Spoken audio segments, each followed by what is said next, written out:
For years, Google, the technology giant founded with the principle of don't do evil, included on its website a commitment against developing weapons and technologies that cause harm or can be used for surveillance.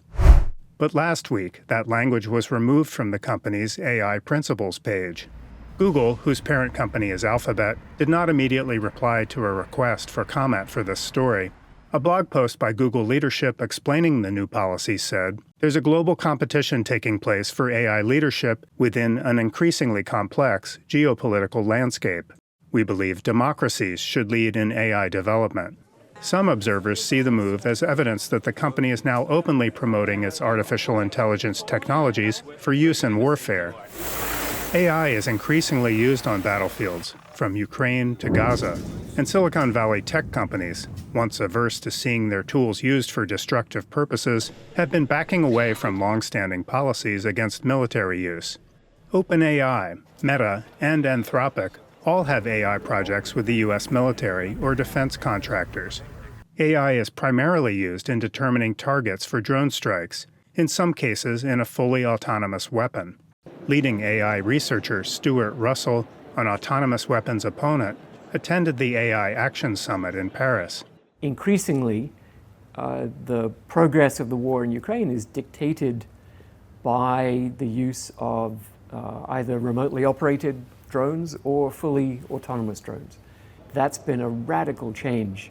So I think many military strategists think that without this kind of capability, you just can't fight a modern war.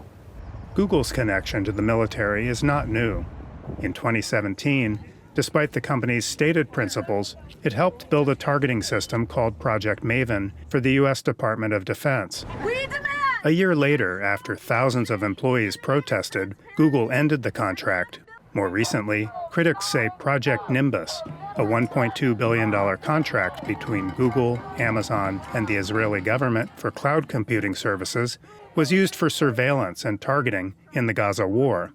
For Russell and other observers, Google's shift in policy was concerning. You have to assume that it's not a coincidence that this change in policy comes with a new administration that has removed all the regulations on AI that were placed by the Biden administration and is now placing a huge emphasis on the use of AI for military prowess.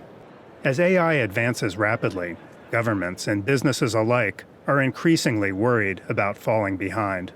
Matt Dibble, VOA News, Oakland, California.